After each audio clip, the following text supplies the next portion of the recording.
Alrighty, ladies and gentlemen, Monday Night Football is now officially over, and the Dallas Cowboys, your Dallas Cowboys if you're a Cowboys fan, are 2-1, second place in the NFC East, right behind Philadelphia, and they're in a really good position, especially, and I understand it's the Giants, and we'll get into the whole recap there and my thoughts on that, but the Cowboys to be in the position they are in right now is impeccable. Mike McCarthy has done a great job at keeping his hands on this game plan. It really feels as if that his impact has been felt. Now, Kellen Moore, he has irked me a bit, but I feel like the play calling was a bit more balanced and a bit better. I would say that this was the best play calling showing. The Cowboys had a complete game. Aside from like a couple things here and there. Again, we'll go through the entire game and some points. But if you could, like, subscribe, hit the notification bell, do your due diligence, please. And here we are. So the Cowboys win 23-16. The Dallas Cowboys managed to put up I believe it was 17 unanswered points before the Giants got the 3 points, and then the game ended in a Trevon Diggs interception.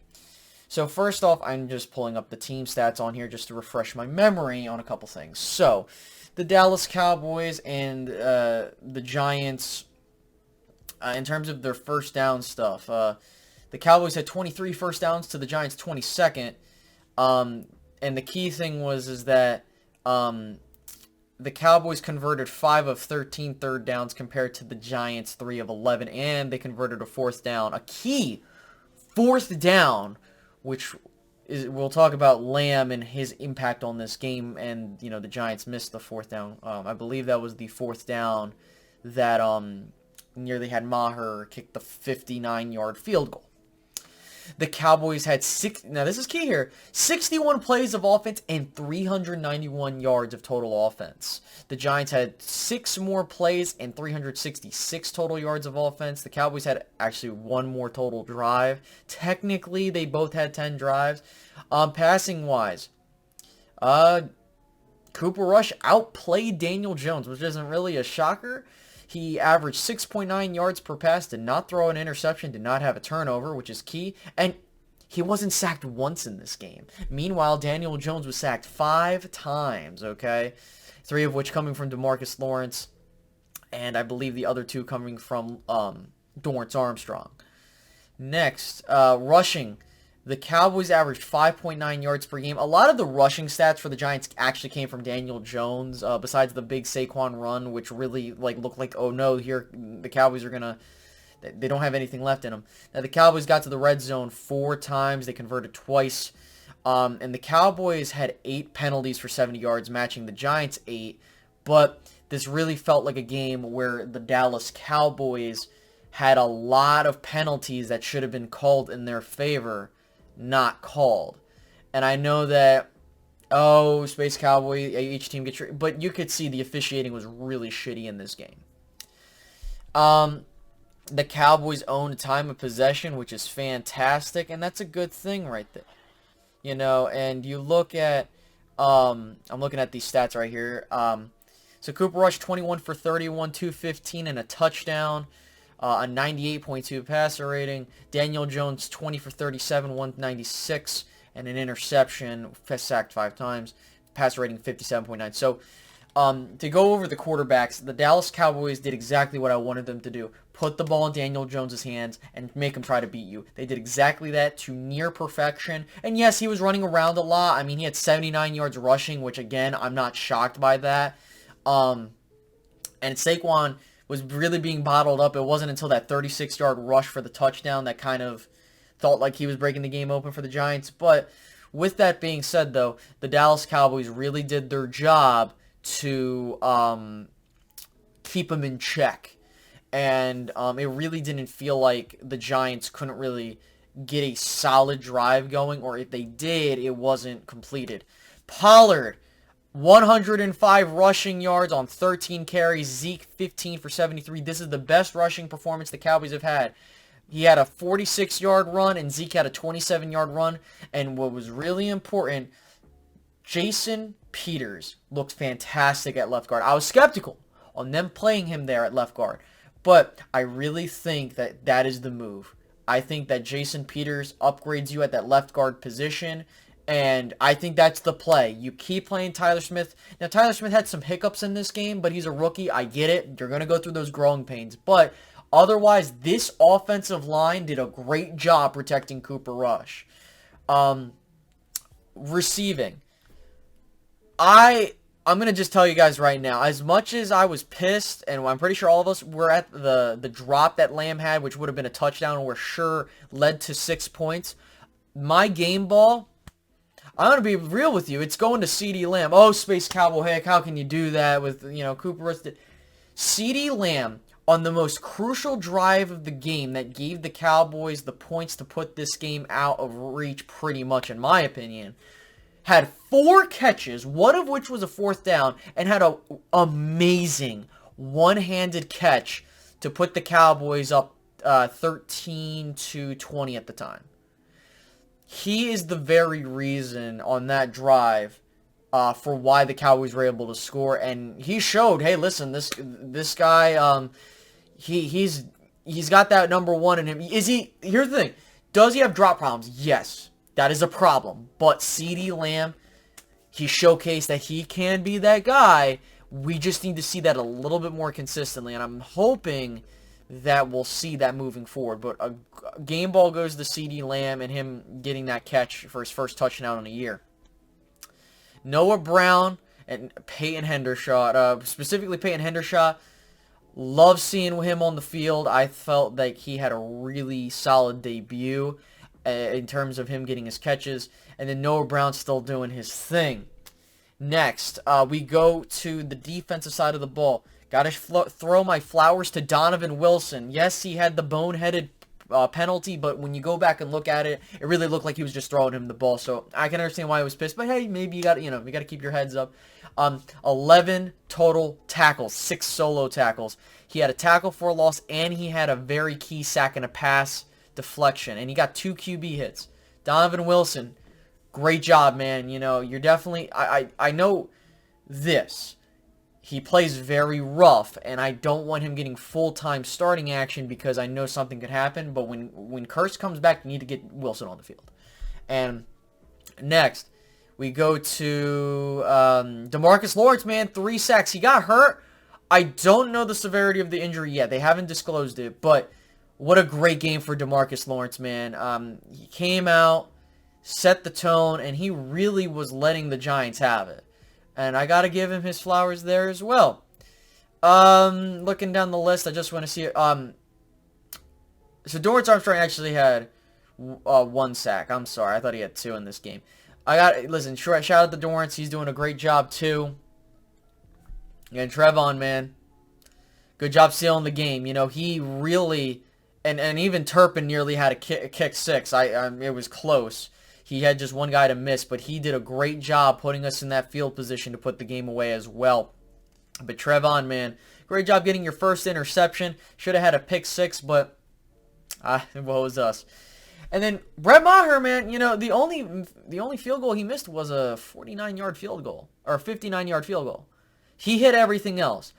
There's nothing more than you can ask. Money Maher is a thing. We'll see if he can continue this, but I'm very proud of what we saw here tonight. Every phase of the team did well. There were hiccups along the way, but the Cowboys did what they had to do to walk out of MetLife with a W. And I thought they could do this. Yes, I picked the Giants to win, but more so a jinx because now the Cowboys are 2-1 when I pick against them, so maybe we got something going there. Now the Cowboys, as we do take a look, they do have Washington on deck. Now Washington has looked, ever since that first game, they have not looked good. Carson Wentz hasn't looked really well. The defense has looked I think that can be a game that's winnable. And another key thing, you did this without Michael Gallup and Dak Prescott and company. So a couple takeaways before I start talking a little bit about that Commanders game and what we are seeing. Cowboys defense is elite. The Cowboys defense has only allowed 3 touchdowns in 3 games. That's pretty damn impressive. 3 touchdowns in 3 games. They have not let up more than 1 touchdown in a game. Tampa Bay was one. Cincinnati was another one. And this game, another great showing. Cowboys lead the whole league in sacks. That is amazing. That is exactly what I want to be seeing. The Cowboys have showed the formula to win. They have to stick to it. Run the ball effectively and efficiently. Pass the ball and have good passing routes and concepts and get some points. Let your defense do their job and rest them. I think the Cowboys have a winning formula here, and I think that I've talked myself off the ledge a little bit. I think the Cowboys might have possibly saved the season, maybe. But we still have plenty of, we got a whole way to go. Now, next week, there have been reports that Dak Prescott could be coming back along with Michael Gallup. If it were me, unless the doctors say that Dak Prescott is fully good to go, then after the doctors say that, then the coaching staff says he is good to play, he's ready to roll, go ahead and play him. But I'm not afraid with risking this next game, like if it means I'm getting a fully healthy Dak Prescott. Because here's the thing, and I think a lot of people are missing this too. Cooper Rush had a fantastic game tonight. This is, in my opinion, the best game he's played, obviously out of the 2. But there are moments where I kind of feel like maybe if you had Dak in here, it would have made a little bit of a better shot. But I want to say that the Dallas Cowboys do have a scary defense, and it's only getting better. I think that if DeMarcus Lawrence is okay, and as long as things continue to progress the way they are, if the Cowboys offense with Dak Prescott and Michael Gallup can be at least 20 to 50% better, that is a good team. But the thing is, though, and this is the key thing, the Cowboys offensively have to keep up the good play calling. This is now the first game where I could say, okay, we didn't have a complete game full of what the hell are we doing here. You had a couple plays here and there. Specifically the one, it was a 3rd and 1 and Kellen calls a pass play, but there should have been a holding or a pass interference call, or rather holding. So I don't blame him there. But the Commanders game, I'll say this. Now I predicted the Cowboys to start out 3-1. I'm so far 100% on my picks. Picked us to lose to Tampa Bay, and we've won the next 2. If Dallas can put up a victory against Washington, more specifically, and this is kind of the conversation. If Dak is fully healthy, I think you need to play him, because now you have a game, a huge game against the Rams, because I think that's going to be your first litmus test, because you're going to have 2 back-to-back tough opponents on the road with the Rams in Philadelphia. And I think that if I'm the Cowboys, as long as they're doing their part in winning games, I don't care how the rest of the schedule. Let the schedule fold out. If Philly loses a couple games, cool. If not, hey, listen, man, just play who's in front of you. I'm really looking forward to next week. I really want to see what Dallas does. Does Dallas say, you know what, let's go ahead and let's play Dak and get Michael Gallup back in there? But if I were being real, I'm okay with seeing Cooper Rush play another game or 2. I'm okay with that. Even if we lose, listen, the fact is that the Cowboys have now secured themselves okay, we have 2 wins. Dak is probably coming back soon. I think we're A-okay. This is kind of how I felt with, when you look back at the Saints, Teddy Bridgewater was 5-0 with them. And when Breeze came back, you're in a perfect situation. You get your quarterback fully healthy, and you just roll from there.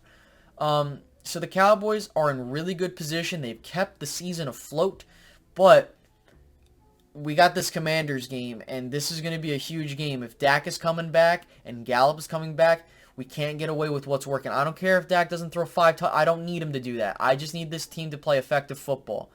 And if you think that Dak isn't ready to play, and you want to try Cooper Rush another game, this is a game you can afford that. But you have to make the decision early, because again, Cooper has played well enough to keep you above water in these past 2 games, but there are moments where it's like, okay, if you had a little bit of a better quarterback out there, you would probably, like, and that's no slight to him, dude. Like, that isn't. Like, he is doing really good, all things considered. I'm not trying to sit here and, like, downplay him for Dak. No, like, he's doing his job, and I'm happy that he's doing his job. But you know what?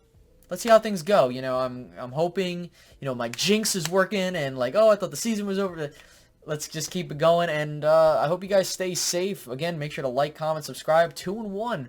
Cowboys are 2-1, and we got ourselves a nice little winning streak, second in the division. Let's see, can we get a 3-1 record and 2-0 in the division? We'll find out next week, guys, all right? Have a good one.